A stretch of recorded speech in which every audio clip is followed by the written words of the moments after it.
살아감에 있어서 룻이 보인 헤세드와 보아스가 보인 헤세드, 헤세드에 대해서 우리가 살펴봤습니다. 근데 그거는 룻이 우연히 갔는데 보아스의 밭이었고, 마침 보아스가 그곳에 둘러보러 왔습니다.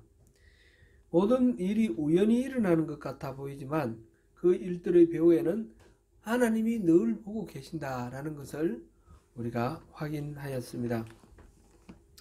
오늘은 그러한 룻을 통해서 또 보아스를 통해서 나타난 하나님의 헤세드, 그 헤세드를 체험하고 누리기 위해서 그리스도인으로서 우리의 삶에 필요한 자세들을 한번 살펴보도록 하겠습니다.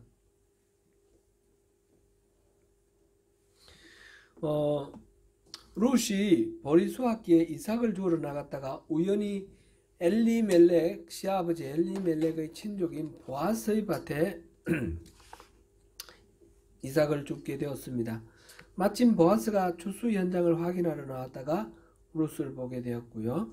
보아스는 친족인 엘리멜렉의 아내와 며느리인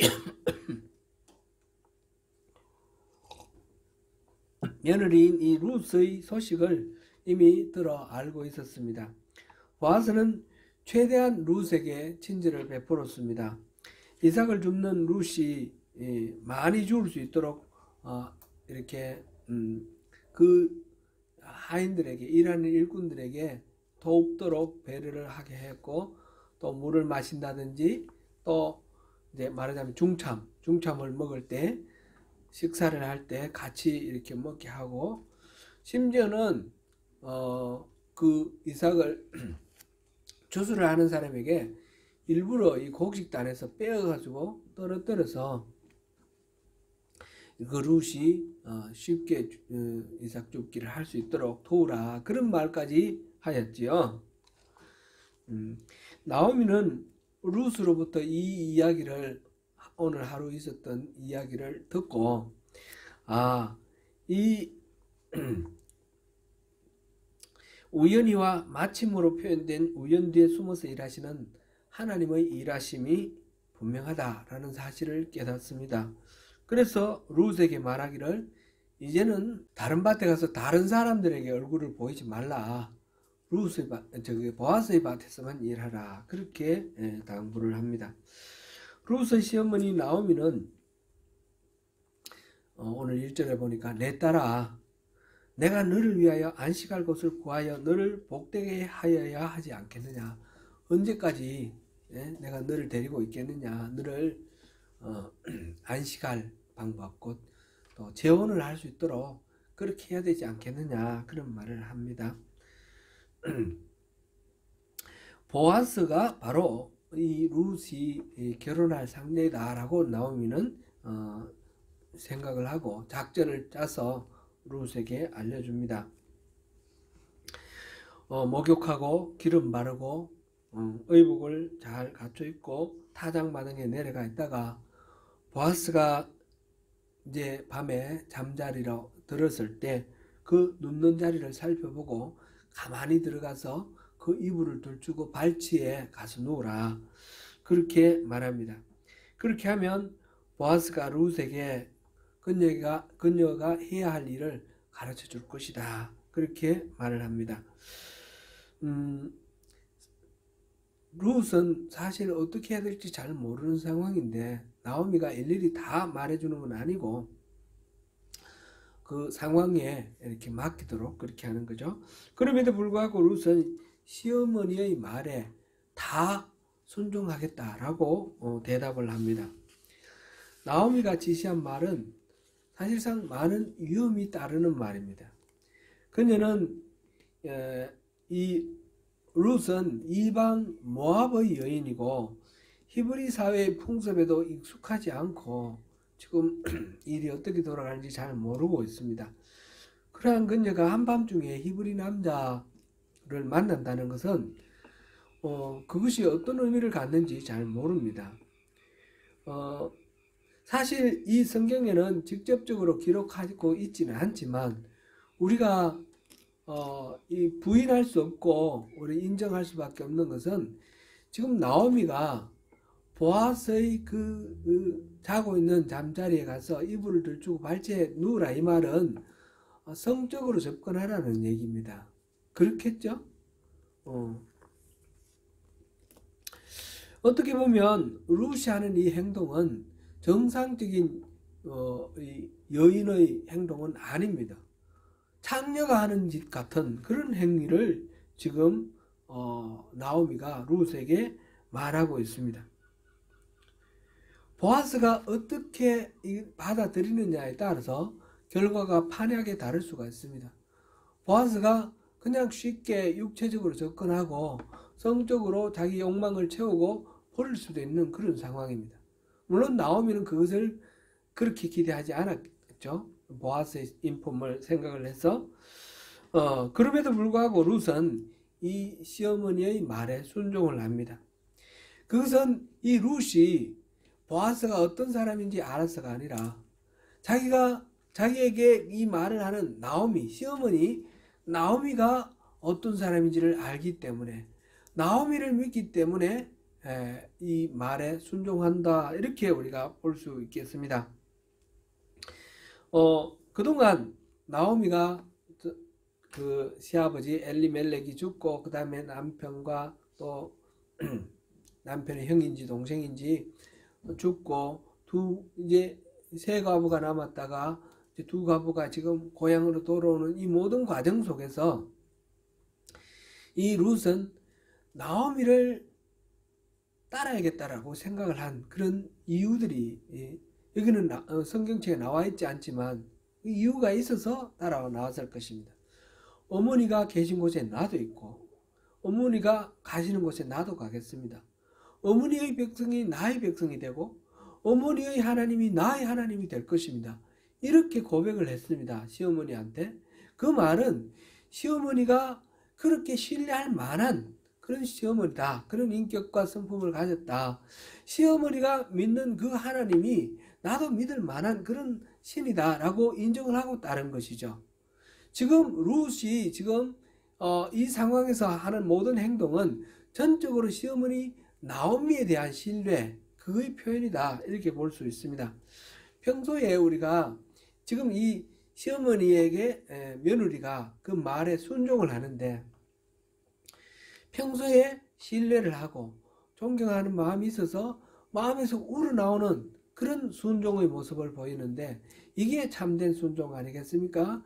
그렇지 않고 억압이나 또는 뭐 체면이나 어떤 다른 이유로 그 이야기를 따른다 그러면 그는 참다운 의미에서 순종이라 말할 수 없을 것입니다.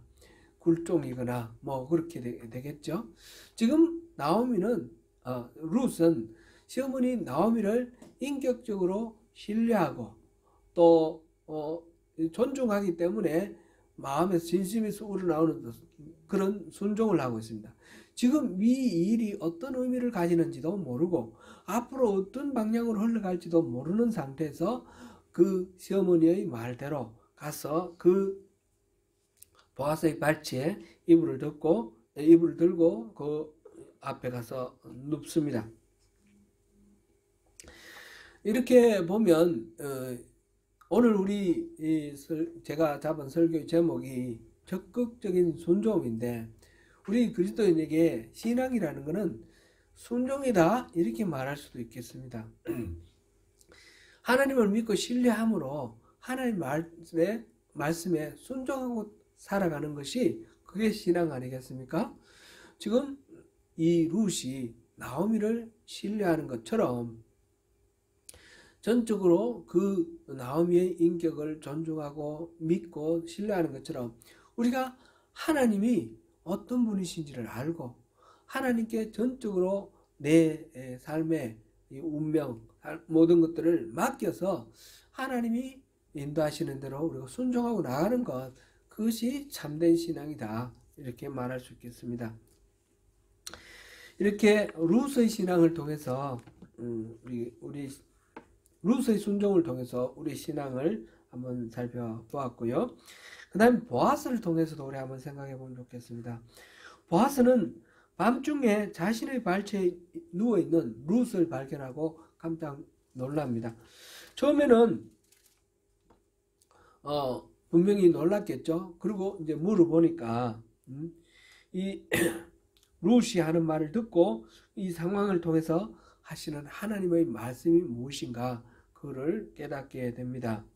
9절을 우리 같이 한번 읽어보겠습니다. 9절.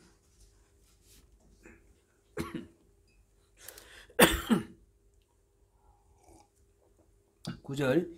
이르되 내가 누구냐 하니 대답하되 나는 당신의 여종 루시오니 당신의 옷자락을 펴 당신의 여종을 덮으소서.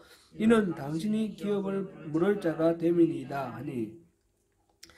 옷자락을 펴서 덮으라. 이 무슨 말 같습니까? 당신의 은혜로 나를 보호해달라 그런 말이겠죠. 출애굽기에 보면 하나님이 독수리 날개로 업어서 너희들을 내게로 인도했다 그 말씀을 하시는데, 독수리 날개로 업어서 오는 거나, 또는 지금 2장 12절 한번 보겠습니다. 2장 12절 같이 읽어봅니다. 여호와께서 내가 행한 일에 보담하시기를 원하며 이스라엘의 하나님 여호와께서 그의 날개 아래에 보호를 받으러 온 내게 온전한 상 주시기를 원하노라 하는지라.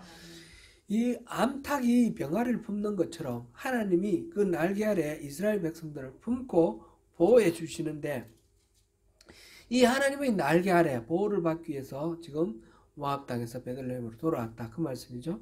마찬가지로 지금 하나님이 그렇게 보호해 주시는 것처럼 지금 룻이 보아스에게 당신의 그 옷자락을 펴서 나를 덮어달라, 이 날개를 펴서 보호해 주시는 하나님처럼 나를 보호해 주시고 당신의 은총을 내게 베풀어 달라, 그런 이야기입니다. 그 이야기는 어떤 은총을 베풀기를 원하는 겁니까? 지금 한밤중에 남자가 지금 자고 있는데 여인이 옷을 목욕하고 기름 바르고 옷을 깨끗하게 입고 와서 발치에 누웠습니다. 그리고는 당신의 옷자락을 펴서 나를 덮어달라, 이 말은 무슨 말입니까? 나를 아내로 맞이해달라, 나와 결혼해서 나를 보호해달라, 나에게 당신의 은총을 베풀어달라, 그런 말이 되겠죠. 그렇게 말하는 근거는 뭡니까? 당신이 기업을 물을 자이기 때문입니다. 그렇게 말해요. 기업을 물을 자라는 말, 이 룻기에 아주 중요한 키워드라고 말할 수 있는데, 이 히브리 말로는 이게 고엘이라는 말입니다. 고엘이라는 말, 무르다 우리가 뭐 물건 샀다가 무르죠. 무르는 그 말입니다. 되돌려 주다, 값을 지불하고 물건을 되찾다, 그런 의미고요. 이 기업을 무르는 것이 대표적으로 두 가지가 있는데, 이 레위기 25장 25절부터 28절 사이에 가나안 친족이 하나님께 기업으로 받은 토지를 팔았을 때 돈 주고 물려주었습니다. 이스라엘 사람들에게 하나님이 가나안 땅을 나눠주시죠. 레위기는 나중에 그렇게 나눠줬을 때 이 땅을 이렇게 하라 하는 걸 미리 말씀해 주신 건데, 이 성경에 나오는 모든 토지는 하나님의 것입니다. 하나님의 것을 이 지파별로 나눠주고 가문별로 나눠주고 각 집안별로 이렇게 나눠주는데, 그 나눠주는 거는 소유주는 하나님이시고 그 사람 백성들은 사용권만 있는 거죠. 그래서 살다가 아파가지고 예를 들어서 뭐 농사를 못 지어서 결국 먹을 거는 필요하고는 빚을 지고 이러다가 이게 감당이 안 돼가지고 이 땅을 팔게 되는 경우, 팔게 되면 어떻게 됩니까? 이제 소유권은 하나님 거예요. 사용권만 넘어가는 거예요. 넘어가면 나중에 희년이 되면 모든 것들을 다 원래 주인에게 되돌리게 돼 있죠. 이 성경의 희년이라는 것이 바로 하나님 소유다라는 것을 아주 분명하게 나타내는 그런 말이죠. 그런데 이렇게 희년이 될 때까지 기다릴 것이 아니라 중간에 그 집이 모든 거 다 팔고 이렇게 해서 먹을 것이 없으면 굶어 죽게 되는데, 그럼 굶어 죽게 내버려 둘 것이냐? 그게 아니고 공동체가 그 집을 책임져야 됩니다. 공동체 중에 특별히 친족이 형제간이나 아니면 뭐 사촌간, 오촌간 이래 되겠죠. 혈족들이 그 팔아버린 그 땅을 다시 값주고 사서 이 집이 다시 농사 지을 수 있도록 되돌려주는 거. 이게 기업을 모른다라는 거죠. 팔린 것을 다시 사서 돌려주는 거. 물르는 거죠. 모르는 거죠. 이 기업이라는 말은 비즈니스가 아니고 뭐죠? 유산, 헤리티지, 유산. 말하자면 이 집안의 기본적인 어떤 생업의 기초, 그걸 말하는 거죠. 그것을 다시 돌려받는 것. 이게 이제 첫 번째 기업 모르는 것입니다. 두 번째는 그렇게 해서 땅을 파는 것으로 부족해서 자기의 몸을 팔아버리는 수가 있어요. 종이 되는 거예요. 빚 때문에 종이 되었을 때 돈을 주고 그 사람을 다시 사서 자유를 주는 거. 이게 이제 속전이죠. 속전. 기업을 모르는 것처럼 사람을 다시 모르는 거. 이것도 기업을 모른다. 고엘이라는 말에 해당되는 것입니다. 이 두 가지가 아주 성경의 기본적인 건데, 레위기 우리 한번 그 부분 한번 읽어보고 넘어가죠. 레위기 25장입니다.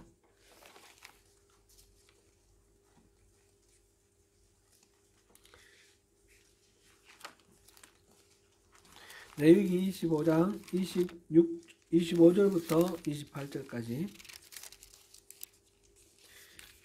제가 안경이 잘 안 보이네. 25절부터 28절까지 먼저 한번 읽어봅니다. 시작. 만일 네 형제가 가난하여 그의 기업 중에서 얼마를 팔았으면 그에게 가까운 기업 물을 자라 와서 그의 형제가 판 것을 물을 것이요. 만일 그것을 물을 사람이 없고 자기가 물을 힘이 있으면 그 판 해를 계수하여 그 남은 값을 산 자에게 주고 자기의 소유지로 돌릴 것입니다. 아멘. 이거는 이제 흰년까지 사용할 수 있는 그 기간을 계산해서 값이 정해지는 거예요. 그죠? 그 다음에 47절부터 49절, 레위기 47절부터 49절 보겠습니다. 시작. 만일 너와 함께 있는 거류민이나 동거인은 부유하게 되고 그와 함께 있는 내 형제는 가난하게 되므로 그가 너와 함께 있는 거류민이나 동거인 또는 거류민의 가족의 후손에게 팔리면 그가 팔린 후에 그에게 속량받을 권리가 있나니 그의 형제 중 하나가 그를 속량하거나 또는 그의 삼촌이나 그의 삼촌의 아들이 그를 속량하거나 그의 가족 중 그의 쌀붙이 중에서 그를 속량할 것이요 그가 부유하게 되면 스스로 속량하되. 아멘. 이렇게 토지를 파는 것을 다시 물거나 아니면 몸을 팔아서 노예가 됐을 때 그것을 되사는 것, 이게 고엘입니다. 그 외에 또 민수기 35장에 보면 억울하게 피살되었을 때 그 죽은 사람에 대해서 보복할 수 있는 권리가 있습니다.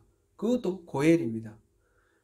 그리고 신명기 25장에 보면 이제 죽은 형이 자식이 없이 죽었을 때 동생이 형수를 통해서 형의 자손을 이렇게 이어주는 것, 이것도 고엘에 해당됩니다. 이른바 수혼제 또는 계대결혼, 그렇게 말을 하는데, 근데 이 형제간에는 그렇게 하는데 그 다음 친족간까지 이게 의무적으로 확대되는 것은 아닙니다. 이 수혼제 같은 경우는 앞에 다른 고엘은 친족들에게 아주 확대가 됩니다. 삼촌이 없으면 사촌이고 사촌이 없으면 오촌이고, 우리같이 이스라엘 사람들은 촌수를 안 따져서 그렇지만 혈족으로 가까운 친족부터 그 그 의무가 있는 거죠. 기본적으로 고엘 제도는 공동체 안에서 구성원을 보호하기 위해서 공동체가 함께 책임을 진다는 의미, 이게 구약 성경의 아주 혈연 공동체의 그 책임 기본적인 정신이죠. 여기서 룻이 보아스에게 요청한 것은 이 소원자의 의무를 엮어서 나 책임지라 이런 말이라기보다는 바로 남자들이 다 죽고 과부 둘만 남은 이 나오미와 룻의 이 삶의 처지를 생각해서 그동안에 다 팔아버린 논, 밭 이런 거, 그 다음에 생활수단 이거를 회복시켜주고 다시 살 수 있도록 해달라. 거기다가 결혼을 해달라. 이렇게 부탁하는 거다. 이렇게 볼 수 있습니다. 나중에 보면 이제 4장에 나오면 이 나오미가 소유한 밭을 사라 이렇게 나오는데 그 말의 의미는 소유해서 남에게 넘긴 밭을 사서 돌려주라 그렇게 우리가 이해하는 것이 바른 이해다 이렇게 생각됩니다.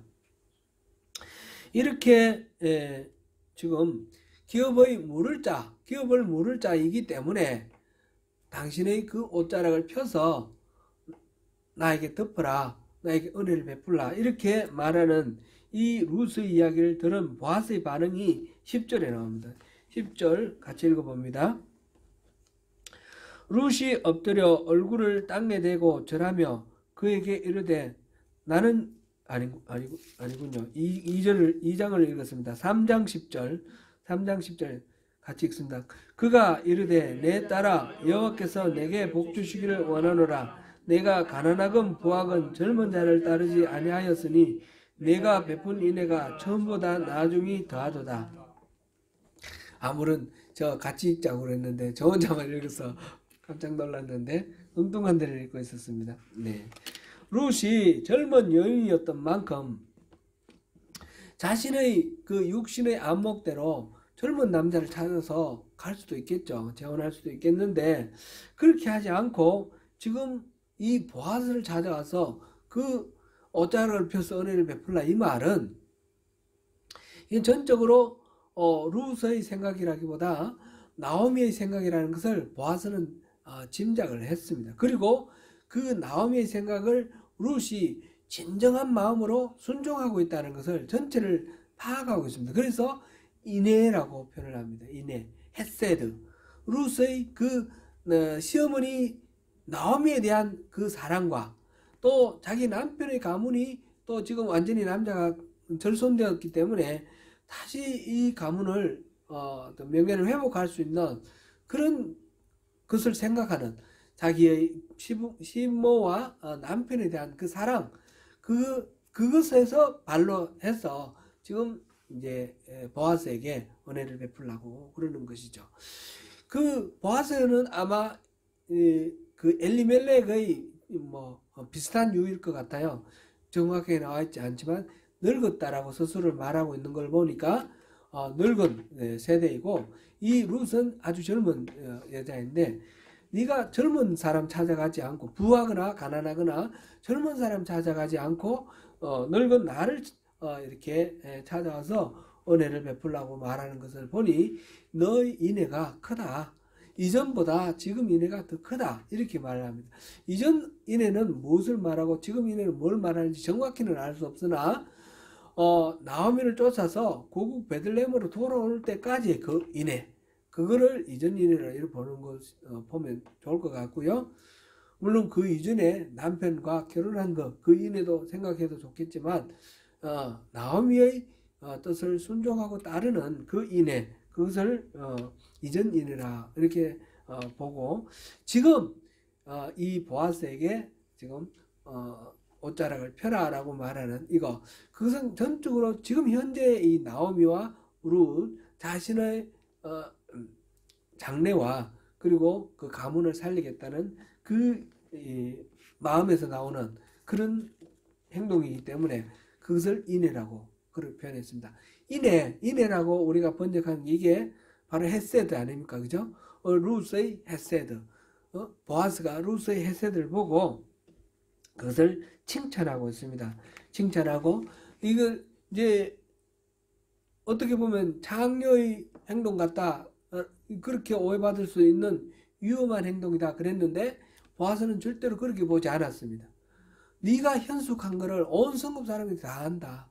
네가 지금 하는 이 행동이 그냥 육신의 어떤 욕망을 만족시키기 위해서 온 것이 아니라 정말 시어머니를 생각하고 가문을 생각하고 하나님이 인도하시는 대로 이끌어 이곳에 왔다라는 것을 내가 인정한다. 그런 의미로 지금 보아스가 이 룻을 칭찬하고 있습니다.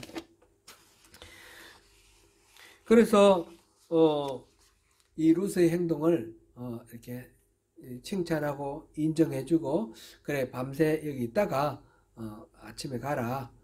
내 기업 물을 자 우선순위 나보다 더 앞선 사람이 있는데 그 사람에게 물어보고, 그 사람이 만약 기업 물을 의무를 행하겠다 하면 그 사람이 하고, 그렇지 않으면 내가 반드시 그 일을 행할 테니까 걱정하지 말아라. 이렇게 안심시킵니다.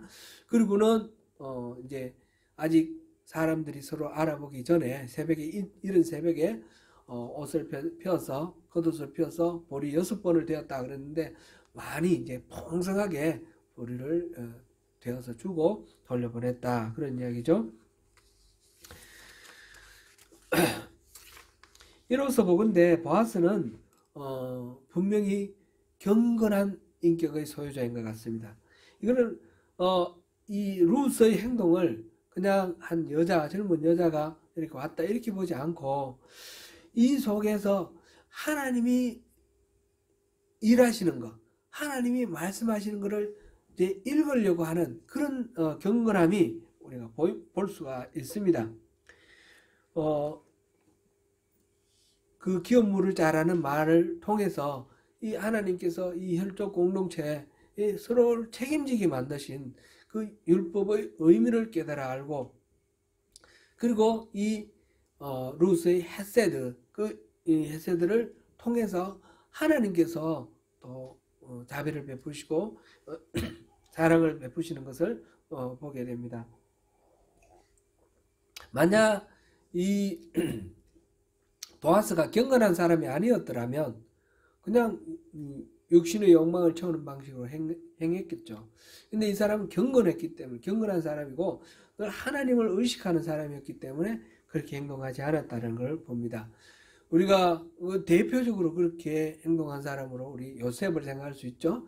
보디발의 아내가 유혹을 해왔을 때 요셉은 그냥 그 여인을 바라본 것이 아니라 이 모든 상황을 바라보고 계시는 하나님을 의식하고 하나님이 보고 계시기 때문에 하나님 앞에서 내가 범죄할 수 없습니다, 이렇게 표현을 하는 거죠. 하나님이 지금 다 보고 계신다라는 그 말 그 자체가 이 요셉의 그 경건함을 나타내는데, 이 보아스도 지금 그런 상황입니다. 눈에 펼쳐진 상황을 통해서 육체적인 반응을 하는 것이 아니라 그 속에 담겨있는 하나님의 뜻을 헤아리려는 그런 경건한 성품을 보여주고 있습니다. 바로 고엘제도, 하나님이 품으신 그 하나님의 헤세드, 고엘제도를 받아들이고 나오미와 룻에게 그 하나님의 헤세드를 흘려보낼 것을 지금 생각하고 있습니다. 이 모든 과정에서 보아스는 우리 그리스도인들이 품어야 할 순종의 자세, 그것을 모델로 보여주고 있다고 볼 수 있습니다. 우리가 모든 상황 속에서 하나님의 시선을 의식하는 것, 코람데오라는 말 있죠. 이 라틴어로 코람데오, 데오라는 말은 신이라는 뜻이고 코람이라는 것은 마주 서서 향해 있다는 뜻입니다. 그래서 하나님이 시선이, 나를 보고 있는 시선을 의식한다, 그런 뜻으로 코람데오라는 말을 씁니다. 지금 보아스의 행동은 그런 지금 자세를 보여주고 있습니다. 여기서 우리가 이제 순종이라는 말을 제가 계속해서 썼습니다. 룻의 순종, 보아스의 순종, 이렇게 했는데 이 순종이라는 말은 바로 우리 신앙의 핵심이 바로 순종인데, 하나님을 신뢰하고 하나님 말씀대로 따라서 하는 것이 이 순종인데, 그 순종은 우리가 흔히 이제 소극적인 의미로 시키면 시킨 대로 하는 거로 이렇게 이해하기가 쉬운데, 오늘 이 본문을 통해서 우리가 알 수 있는 것은 순종은 그렇게 소극적인 그런 것이 아니라 굉장히 능동적이고 적극적이다라는 것을 우리가 볼 수가 있습니다. 우리 인생의 모든 것을 하나님이 다 아시기 때문에, 하나님이 모든 것을 섭리하시고 모든 것을 다스리기 때문에 우리는 아무것도 할 필요가 없다라고 말하는 그런 사람들이 있습니다. 하나님의 절대 주권을 강조를 해서 우리의 자유의지를 가지고 뭔가 선택하는 것은 다 불충이다, 하나님에 대한 거역이다, 이렇게 말하는 경우들이 있습니다. 그러나 그렇게 이해하는 것은 하나님의 그 절대 주권에 대해서 잘못 이해하는 것이고, 순종이라는 말의 의미를 잘못 이해하는 것입니다. 하나님의 절대 주권을 우리가 생각하면서 우리 오늘 이 본문의 마지막 18절을 우리 한번 생각해 보겠습니다. 18절을 한번 같이 읽겠습니다. 시작. 이에 시어머니가 이르되 내 딸아, 이 사건이 어떻게 될지 알기까지 앉아 있으라. 그 사람이 오늘 이 일을 성취하기 전에는 쉬지 아니하리라. 지금 룻은 가만히 있는 것이 순종이죠. 그런데 그 사람 보아스는 뭡니까? 뭐 하는 것이 순종입니까? 쉬지 않고 이 일을 이뤄 나가는 것이 보아스의 순종입니다. 지금 단계에서는 룻은 가만히 있어야 되지만 그 앞에 단계에서는 어땠습니까? 나오미가 보아스와 룻이 우연히 그 밭에 갔다가 마침 그곳에 온 보아스를 만나는 상황을 통해서 하나님의 뜻을 헤아렸습니다. 그래서 적극적으로 다른 데 가지 말고 이제 보아스에게로 가라 하면서, 보아스가 타작하고 잠잘 시간에 룻이 목욕하고 기름 바르고 옷을 갈아입고 그 발치에 가서 이불을 들치고 들어가서 누우라, 이렇게 말했습니다. 아주 적극적인 그런 행동입니다. 하나님이 이 두 사람을 맺어줄 것이라는 걸 알았을 때 맺어주실 것이니까 가만히 있는 것이 아니라, 하나님이 이를 맺어주시도록 하기 위해서 적극적으로 그 귀여운 물을 자인 이 보아스를 찾아가서 그렇게 당신의 그 옷자락을 펴서 나를 덮어달라고 그렇게 말해서 그 관계가 구체적으로 성립될 수 있도록 그렇게 일을 하는 것입니다. 나오미가 그렇게 또 작전을 짰고, 룻은 그게 순종해서 적극적으로 거기 가서 일을 했습니다. 믿음으로 순종하였습니다. 어떻게 보면 매우 위험해 보일 수 있는 그런 상황이었지만 그들은 그렇게 순종을 했습니다. 이제는 보아스가 움직일 때입니다. 이제 4장에서 보아스가 어떻게 행동하는 것이 보이는데, 이렇게 나오미와 룻이 잠잠히 기다리는 것도 사실은 아무것도 안 하는 것이 아니라 적극적으로 기다리는 것이고, 보아스가 지금 움직이는 것도 적극적으로 움직이는 것입니다. 이 모든 행동의 기다림이나 적극적인 행동이나 기반에는 무엇이 있습니까? 이 일은 하나님이 이끄신다, 이 일은 하나님이 인도하신다, 하나님이 행하신다라는 하나님에 대한 절대적인 신뢰를 뿌리에 두고 있습니다. 그래서 이들의 행동은 순종이라 표현할 수 있고 적극적인 신앙이다, 이렇게 표현할 수 있습니다. 가만히 있는 것이 다가 아니라 적극적으로 움직여야 할 때는 적극적으로 움직여야 하는 것입니다. 예수님께서 달란트 비유에서 한 달란트 받은 사람을 땅속에 묻어놨다가 한 달란트를 갖고 온 것에 대해서 책망을 하셨습니다. 하나님의 뜻을 잘못 오해를 해서 원래 받은 거 그냥 그대로 돌려주면 된다라고 생각하는 거, 그런 것이 아니죠. 만약 이 사람이 투자를 해서 손해를 봤으면 책망을 했을까요? 손해를 보든 이익을 남기든 그것이 중요한 것이 아니라 달란트를 활용을 하라는 것이 이 주인의 뜻이죠. 하나님께서는 우리에게 또 많은 달란트를 주시는데 마찬가지입니다. 이 달란트를 통해서 우리가 적극적으로 활용을 해서 하나님이 하시는 일을 우리가 우리 손발, 우리 입술을 통해서, 우리 달란트를 통해서 행하는 것이 신앙이고 그것이 순종인 것입니다. 이스라엘 백성들은 출애굽을 할 때에 하나님의 은혜와 사랑을 깨닫지 못하고 끊임없이 하나님을 원망하고 또 하나님을 대적하고 범죄했기 때문에 1세대 출애굽 그 백성 가운데 가나안 땅에 들어간 사람은 여호수아와 갈렙 두 사람뿐입니다. 나오미도 룻도 보아스도 하나님의 뜻을 분별했을 때에 최선을 다해서 순종하여 하나님께서 예비하신 그 복을 누릴 수 있었습니다. 우리가 신앙생활을 하면서 그렇게 온전히 순종하지 못하는 이유는 무엇입니까? 무슨 일이 일어날지 모르기 때문에 두려워하고 염려하고 걱정하기 때문입니다. 이 신앙의 핵심은 그 하나님의 본질을 우리가 이해를 하고 하나님께 그것을 맡기는 것입니다. 어떻게 될지는 모르지만 장래에 대해서 모르는 것은 마찬가지입니다. 그렇지만 어떻게 될지 그것은 하나님이 알아서 하실 것이다 라고 하나님을 믿고 신뢰하는 그것이 우리의 신앙이죠. 빌립보서 4장 6절 우리 같이 한번 외워보겠습니다. 아무것도 염려하지 말고 다만 모든 일에 기도와 간구로 너희 구할 것을 감사함으로 하나님께 아뢰라. 그리하면 모든 지각에 뛰어난 하나님의 평강이 그리스도 예수 안에서 너희 마음과 생각을 지키시리라. 아멘. 우리의 모든 문제에 대해서 하나님께 기도하고 맡기는 것, 그것이 신앙이고 그 가운데서 우리에게 또 감동 주시고 인도하시는 하나님의 뜻이 보일 때에 그게 순종하는 것이 신앙입니다. 오늘 이 룻기를 통해서 그 하나님의 말씀 우리가 또 깊이 이해하면서 룻이나 또는 나오미나 보아스의 순종과 같은 그런 순종으로 또 승리하시는 저와 여러분 되시기를 축원합니다.